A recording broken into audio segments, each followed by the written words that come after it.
Suyumlik savoqdaşlar, yaxshimisilar? Atlan Akademiyasining darslariga qanday qatnashaman deb savol so'ragan savoqdaşlarga men bu filmni ishlash orqali Atlanning darslariga qanday sistemali qatnashqili bo'ldi, naq maydon darslarini qanday anglaymiz, Atlanning kursiga oldi bilan qanday tizimlatimiz, undan keyin qanday o'rganamiz deganlarni tushunishli qilib qisqa tushuntirish uchun bu filmni ishlayapman. Oldi bilan to'rga chiqib, ya'ni kompyuteringizda yoki iPad va telefoningizda to'rga chiqqandan keyin Atlan Chicket Academy, hozir men bosganman shu Atlan Chicket Academy degan to'r betini bosgandan keyin Atlanning to'r beti ochildi. Ham to'r beti bunda qarasak, kompyuterda ochgan vaqtda yoki padda ochgan vaqtda bunda ustida o'ng tarafda haqsiz kirish, qayta kirish, kurslar, bosh bet degan bir qator besish knopkalari bor. Hamda bu to'r betni ko'rib chiqsanglar bo'ladi. To'r betda asosli Atlan Akademiyasining o'tmishi, hoziri, undan boshqa burchimiz, nishonimiz, va'dimiz qatorliq uchurlar. O'quvchilar turlari degan bir muhim uchur bor. Bu o'quvchilar turlari degan nima deganda, o'quvchilar turlari Atlanning barliq darslariga o'xshamagan muddatda qatnashuvchi o'quvchilarning turlari. Masalan, oylik o'quvchi deganimiz Atlanning ichilayotgan barliq kurslarga bir oy qatnashadigan o'quvchilar qaratilgan. Buning tizimlatmoqchi bo'lganlar oyda $99 to'lab o'qisa bo'ldi. Endi yillik o'quvchi deganimiz yillik o'qish pulini biroq topshirib, oyligi $82 bo'lganda yillik o'qish pulini biroq topshirib o'qiydigan o'qish shakli. Endi qurg'uvchi o'quvchi deganimiz qanday deganda, qurg'uvchi o'quvchi Atlanning 24 oylik o'qish haqqini oldin topshirib, Atlanning barliq ingliz tili kurslariga 24 oy qatnashib o'rganish salohiyatiga ega. Bu o'quvchilar shu 24 oy jarayonida Atlanning barliq naq maydon darslari, filmlik darslar, mashq sinoqlarni qatnasha oladi. Xohlagan vaqtda o'zining to'r darsxonasiga kirib. Undan boshqa shu o'quvchilar 50 leksiya deymiz. Ingliz tili, ya'ni til o'rganish to'g'risida mening naq maydonda so'zlagan 50 leksiyarim qatnasha oladi. Undan boshqa naq maydon, albatta barliq naq maydon leksiya va darslarning hammasining filmlik shakli to'r darsxonasiga yo'llandi. Xohlagan vaqtda, masalan, naq maydonga qatnashamaganlar xohlagan vaqtda o'zining to'r darsxonasiga kirib darslarni anglay oladi. Albatta to'r darsxonasiga qanday kirish, qanday anglash, qanday ko'rish deganlarni men mush filmning keyingi oxirida yana so'zlayman. Shuningga shu qurg'uvchi o'quvchi bo'lish $29 dan oyligi 24 oylik o'qish pulini biroq topshirdi. Ya'ni $696. Endi mening tavsiya qildiganim shu qurg'uvchi o'quvchi bo'lish. Chunki uningda bir o'quvchi ingliz tilini 1-2 oy o'rganib tashlab qo'yg'ili bo'lmaydi. Til o'rganish jarayoni uzun mazgillik jarayon. Shuningga bu 24 oyni tanlab shu o'quvchilarga iqtisodiy jihatdan ham biroz muvofiq holda tuzgan o'gitish, ya'ni o'rganish qurilmasi. Endi mening tavsiya qildiganim bu, shuningga hozir tizimlating degan knopkani besib kirsak tizimlatib bo'ldi. Yoki ostini ko'rib boqaman desanglar, ostida Atlanning qurg'uvchisi, ya'ni men to'g'risida bir qator uchurlar bor. Atlanning 2016-yildagi Urumchidagi bir rasmi, ondan barliq kurslar deb, bu kurslarni load more degan maqsadni bossak, barliq Atlandagi kurslar chiqadi. Hamda bu kurslarning har birisi ayrim 1 yillik pul to'lash puli, o'qish puli ayrim yozilgan. Hamda men har bir kursga ayrim qatnashishni tavsiya qilmayman o'quvchilarning. Sababi har bir kursga ayrim qatnashman desangiz, 10 dan ortiq kursga bir yillik qatnashman ayrim desangiz $5,000, $6,000 o'qish puli bo'lib ketadi. Endi qurg'uchi o'quvchi bo'lsangiz, hamma kurslar shuning ichida. Masalan, bu yerni bossaqmi, qurg'uchi o'quvchi, ya'ni $696 degan qurg'uchi o'quvchining shu turini tanlab tizimlatqili bo'ldi. Yillik o'quvchininki $984. Albatta, qurg'uchi o'quvchi hozir oldingi ma'lum sondagi o'quvchilar $696 qatnasha oladi. Bu yerdami o'xshash, ya'ni bir qitim tushuntirilgan. Undan boshqa atlan haqida doimli savollarga javob deydigan savol javob bor. Buni o'qib ko'rsanglar bo'ldi. Balkim ba'zi savollaringlarning javobi dal mushu o'rinda tepiladi.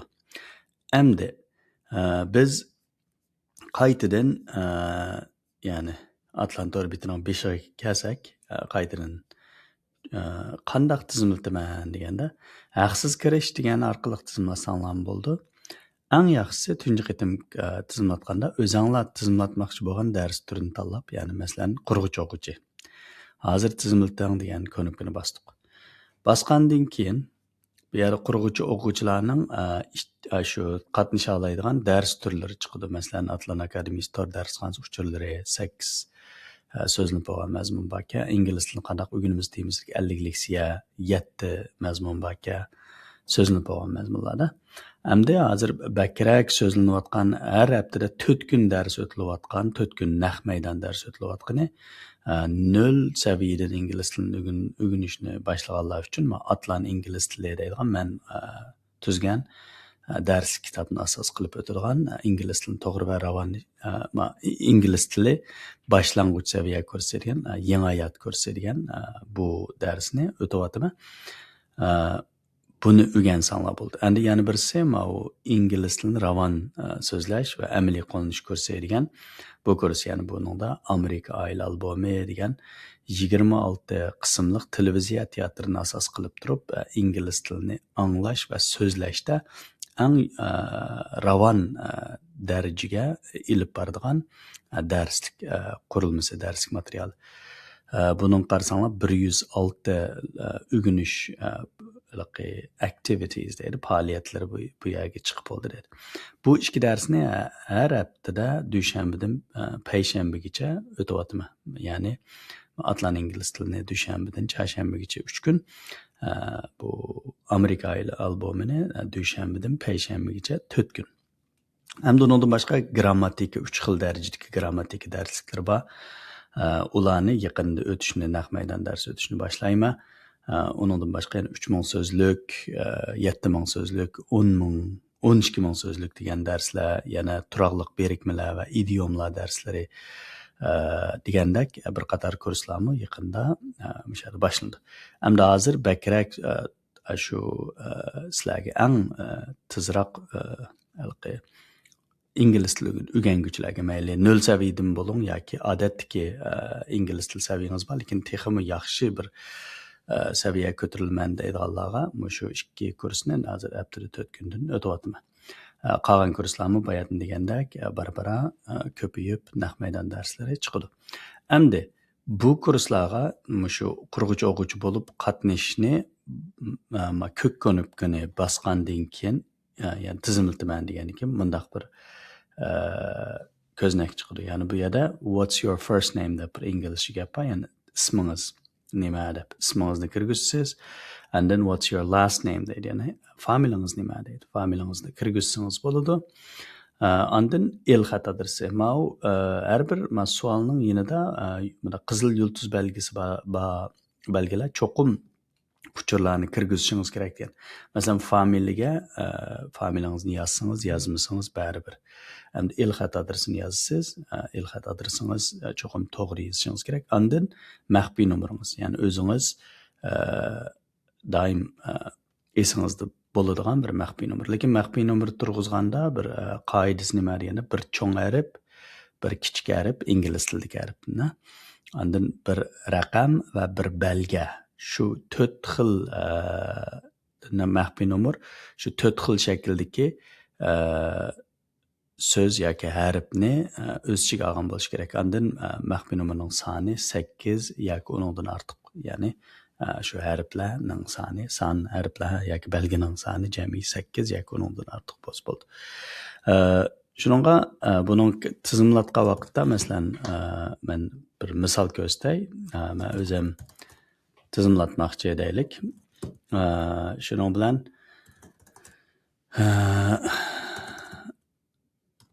men hozir masalan bir el-xatni ishlatdim. Hozir o'zimning el-xatimni ondan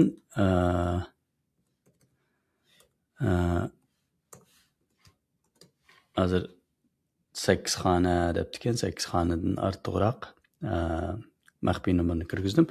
Maxfiy nomer mana deyilgandek cho'qim bir tal 8 yoki undan ortiq shu sanaganda maxfiy nomerni kirgizgan maxfiy shifrimiz 8 xona yoki undan ortiq bo'lishi kerak.